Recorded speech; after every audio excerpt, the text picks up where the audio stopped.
नमस्कार दोस्तों, मैं आदेश कुमार मिश्रा आज आपको क्लास 12th का फिजिक्स का चैप्टर नंबर 1 के कुछ प्रश्नों को आज बताने जा रहा हूँ।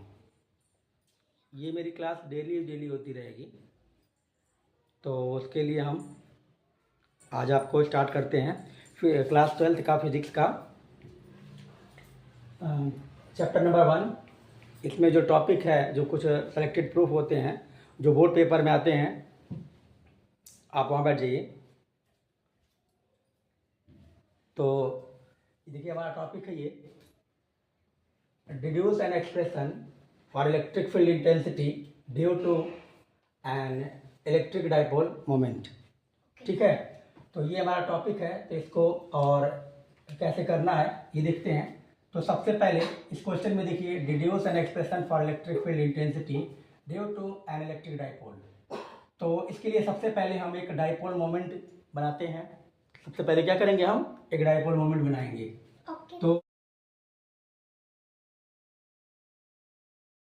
तो ये देखिए डाइपोल, ये डाइपोल है।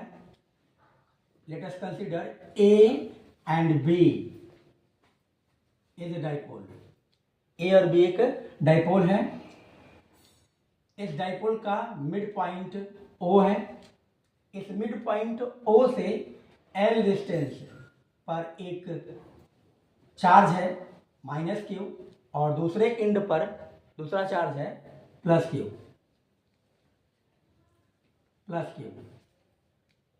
फिर ये देखिए, दोनों ही चार्जेस जो हैं मिडिल पॉइंट से एल डिस्टेंस पे हैं।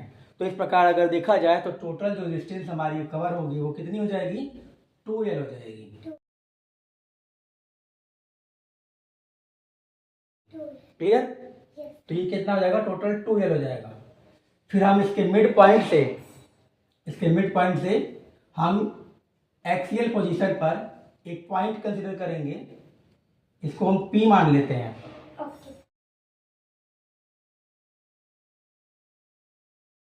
इस पॉइंट पर हमें मिडिल पॉइंट O से R डिस्टेंस पर एक पॉइंट कंसीडर किया गया है P, जिसको हम इस मिडिल पॉइंट के एक्सियल पोजीशन बोलते हैं। इस पोजीशन से R डिस्टेंस पर एक पॉइंट P है। इस पॉइंट पर -q और +q दोनों charge equally electric field create करेंगे।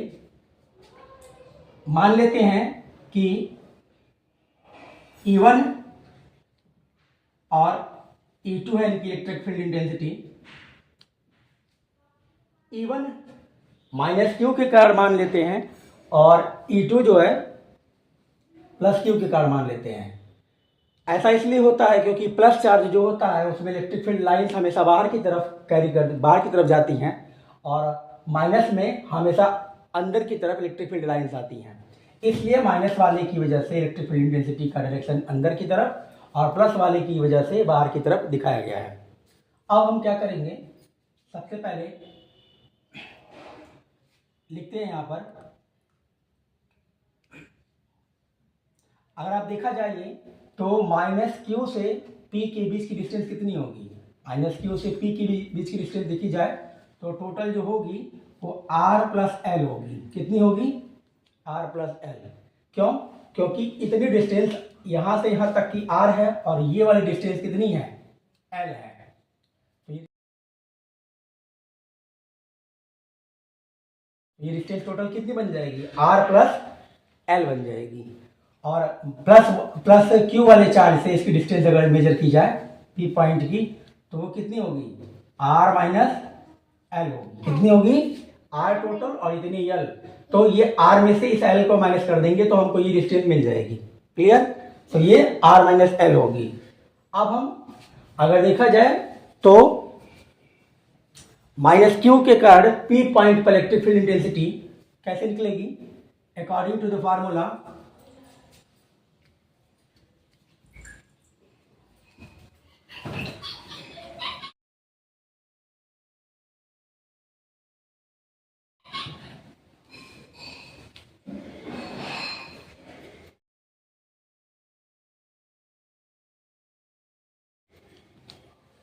हम जानते हैं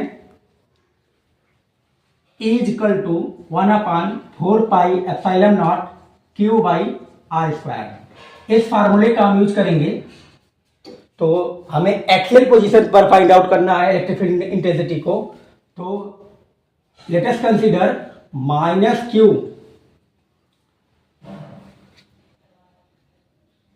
लिखेंगे electric field intensity on point P due to charge -q। तो हम इसको लिखेंगे E1 हो जाएगा 1/4πε0 Q/, और डिस्टेंस मेजर करेंगे -q से -q के बीच की और P के बीच की डिस्टेंस कितनी है, तो वो है r + l। तो यहाँ पे हम लिखेंगे r + l का होल स्क्वायर। इस फार्मूले से हम इसको मैच करेंगे। देखिए यहाँ पे इंटेंसिटी होती जनरली किसी भी पॉइंट पर किसी भी चार्ज के कारण E = 1/4πε0 Q/r² होती है। तो इसकी वजह से अगर हम -q के चार्ज के लिए देखेंगे तो -q के लिए चार्ज इलेक्ट्रिक इंटेंसिटी उसको हमने E1 कंसिडर किया है। तो E1 = 1/4πε0 Q/r+1 का होल स्क्वायर। इसको हम इक्वेशन फर्स्ट मान लेंगे। सिमिलरली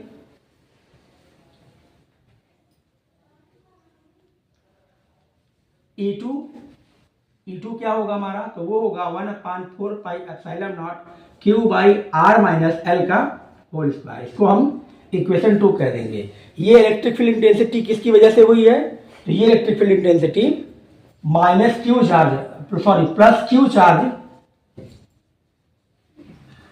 के कारण हुई है। प्लस क्यू चार्ज का पॉइंट P पर इलेक्ट्रिक फील्ड इंटेंसिटी का वैल्यू कितना होगा, तो वो होगा हमारा 1/4πε0 Q/r-l का होल स्क्वायर। क्यों, क्योंकि प्लस क्यू जो है P पॉइंट से कितनी डिस्टेंस पर है, r-l डिस्टेंस पर है, ठीक है। और -q कितनी डिस्टेंस पे है P से, तो वो है r + l डिस्टेंस पे है।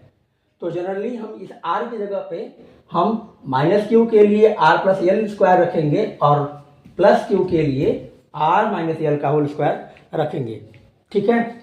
अब resultant electric field intensity on point P due to this electric dipole will be what, if अगर हम ये कह दें कि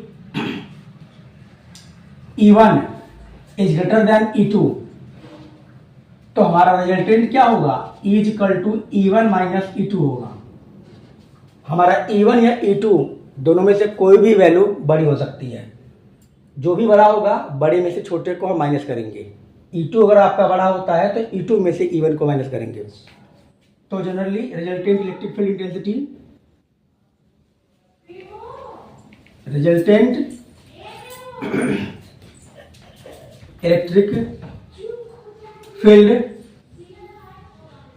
इंटेंसिटी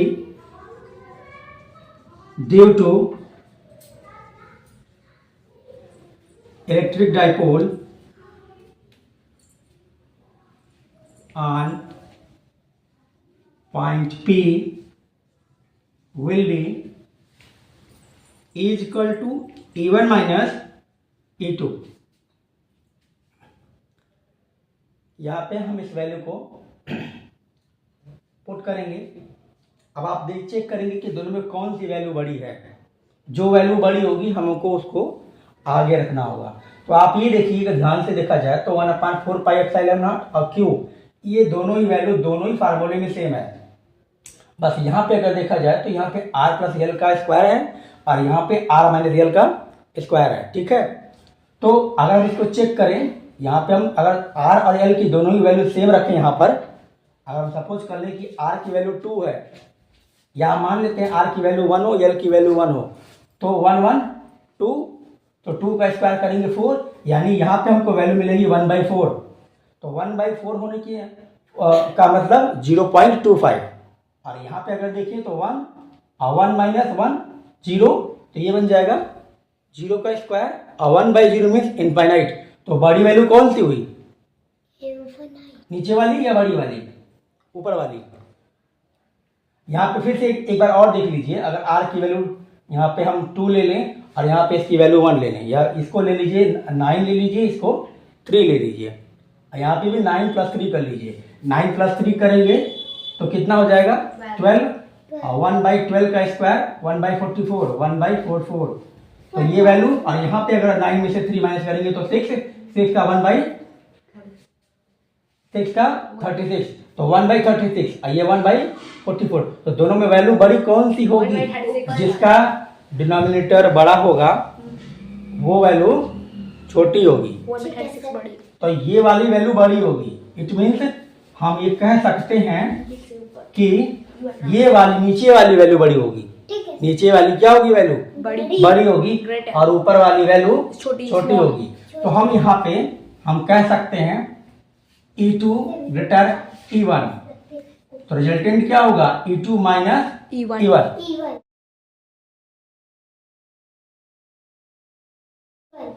तो यहाँ पे हम फार्मूला चेंज करेंगे, E2 - E1, इसको इक्वेशन 3 बना देंगे, इक्वेशन 3, और हम इन दोनों ही वैल्यू को यहाँ पे पुट करेंगे। तो E =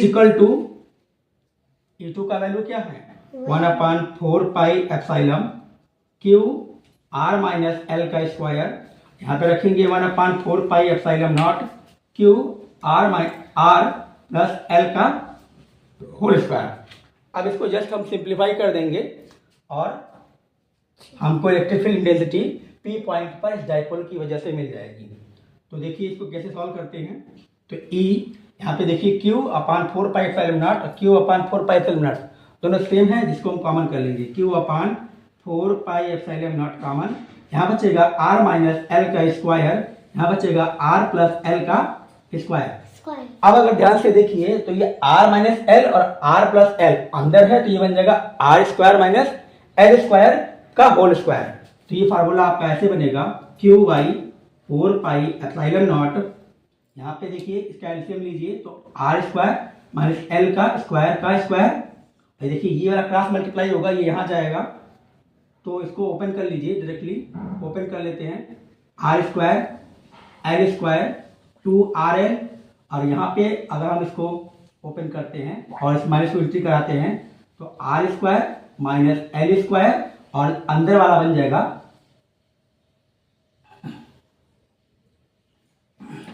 यहाँ पे प्लस रहेगा, ये भी बन जाएगा 2rl + में। अब ध्यान से देखें तो ये r² और ये r², एक पॉजिटिव है एक नेगेटिव है, कट जाएगा, कैंसिल हो जाएगा, ये इससे कैंसिल हो जाएगा, यहाँ बचेगा 2rl और यहाँ पे +2rl, दोनों क्या हो जाएंगे आपस में, तो ऐड हो जाएंगे, दोनों क्या हो जाएगा ऐड। तो Q/4πε0, तो ये हमारा क्या हो जाएगा 4rl/r² - L² का होल स्क्वायर। ठीक है, अब यहाँ पे कंडीशन लगती है कि हम जानते हैं कि सेंस P = 2qL, P = ये इलेक्ट्रिक डाइपोल मोमेंट होता है, P को बोलते हैं 2qL। तो हम इसको लिखेंगे 1/4πε0 × 2qL, r को बाहर रखते हैं, यहाँ पे r² - L² whole square.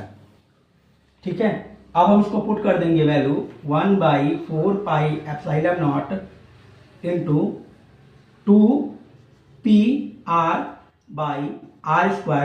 - L²। ठीक है, अब यहाँ पे कंडीशन होगी हमारी, यहाँ पे कंडीशन बनती है कि इफ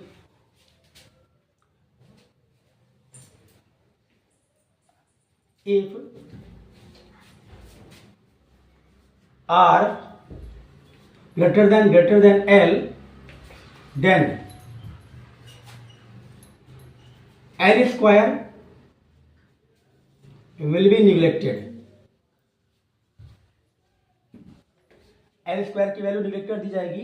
तो ये बन जाएगा E = 1/4πε0 × 2πr/, यहाँ पे स्क्वायर छूटा हुआ स्क्वायर, r पे 4। ठीक है, तो यहाँ से एक R कैंसिल होगा तो R³ हो जाएगा, ये बन जाएगा 1/4πε0 2p/r³ E। तो ये हो जाएगा आपका न्यूटन बाई कूलम। तो ये इलेक्ट्रिक फील्ड इंटेंसिटी हमारी प्रूफ हो गई, जो कि एक्सियल पोजीशन पर थी किसी भी डाइपोल के कारण। ठीक है, अगर ये पूरा डाइपोल सिस्टम किसी डाई इलेक्ट्रिक सब्सटेंस में रखा हो, यानी के में रखा हो, तो हम यहाँ पे इस फार्मूले में हर जगह के यूज कर सकते हैं और अंत में के की वैल्यू को 1 पुट करेंगे एयर या वैक्यूम मीडियम के लिए। ओके।